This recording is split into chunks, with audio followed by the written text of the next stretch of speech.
ایک حدیث میں حضرت ابو ہریرہ فرماتی ہیں کہ نبی پاک صلی اللہ علیہ وسلم نے ارشاد فرمایا، مسلم شریف کی، اس شخص کی ناک خاک آلود ہو اور وہ شخص ذلیل ہو جائے اور اس کی ناک خاک آلود ہو۔ عرض کیا گیا یا رسول اللہ کس کی؟ فرمایا جس کے والدین یا ان میں سے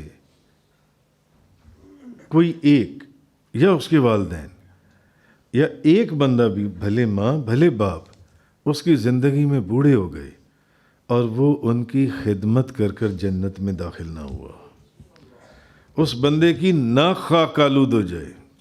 اب بتائیے یہ دعا کس نے کی ہے؟ نبی کریم صلی اللہ علیہ وسلم نے۔ جس نے اپنے ماں باپ کی خدمت کر کے جنت نہ لے سکا، اس کی ناک خاک آلود ہو جائے۔ اسی طرح اسی سے ملتی جلتی ایک اور حدیث بھی نبی کریم صلی اللہ علیہ وسلم، نبی پاک صلی اللہ علیہ وسلم ممبر پر تشریف فرما، ممبر پر بیٹھنے لگے تو پہلے زینے پر، دوسرے زینے پر، تیسری سیڑھی پر آپ نے فرمایا آمین آمین آمین۔ پھر نبی کریم صلی اللہ علیہ وسلم آپ نے فرمایا جبریل علیہ السلام حاضر ہوئے۔ صحابہ کرام نے پوچھا یا رسول اللہ ابھی کوئی دعا تو کر نہیں رہا، تو آپ آمین آمین آمین کیوں فرما رہے ہیں؟ تو نبی کریم صلی اللہ علیہ وسلم نے فرمایا جبریل آئے تھے اور انہوں نے عرض کیا یا رسول اللہ جس نے اپنے والدین میں سے کسی ایک کو پایا اور اس سے حسن سلوک نہ کیا اور مر گیا اور وہ جہنم میں گیا، اللہ تعالیٰ اس کی ناک خاک آلود کرے، وہ جنت کا راستہ بھول جائے۔ پھر جبریل علیہ السلام نے فرمایا یا رسول اللہ آپ کہہ دیں آمین، تو میں نے کہہ دیا آمین۔ کہ جس بندے نے اپنے ماں باپ کو پایا اور وہ جنت میں نہ جا سکا، اس کی ناک خاک آلود ہو جائے، وہ جنت کا راستہ بھول جائے، جو ان کی خدمت نہ کر سکا۔ اور پھر دوسرے زینے پر جس نے ماہ رمضان کو پایا اور اپنے گناہ بخشوائے بغیر مر گیا، وہ بھی جہنم میں جائے۔ آپ فرمائیے آمین، میں نے اس پر بھی فرما دیا، کہہ دیا آمین۔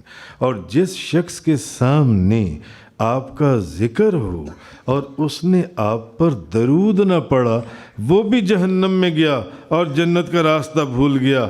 یا رسول اللہ فرما دیجیے آمین، تو میں نے کہہ دیا آمین۔ سب درود شریف پڑھیں، الصلاۃ والسلام علیکہ یا سیدی یا رسول اللہ وعلی آلک وصحابک یا سیدی یا حبیب اللہ۔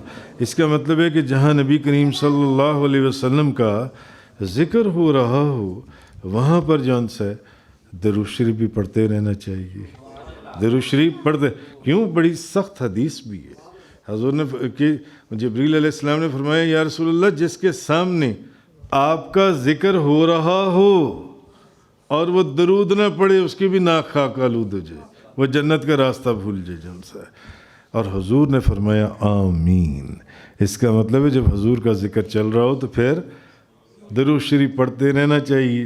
الصلاۃ والسلام علیک یا سیدی یا رسول اللہ وعلی آلک وصحابک یا سیدی یا حبیب اللہ۔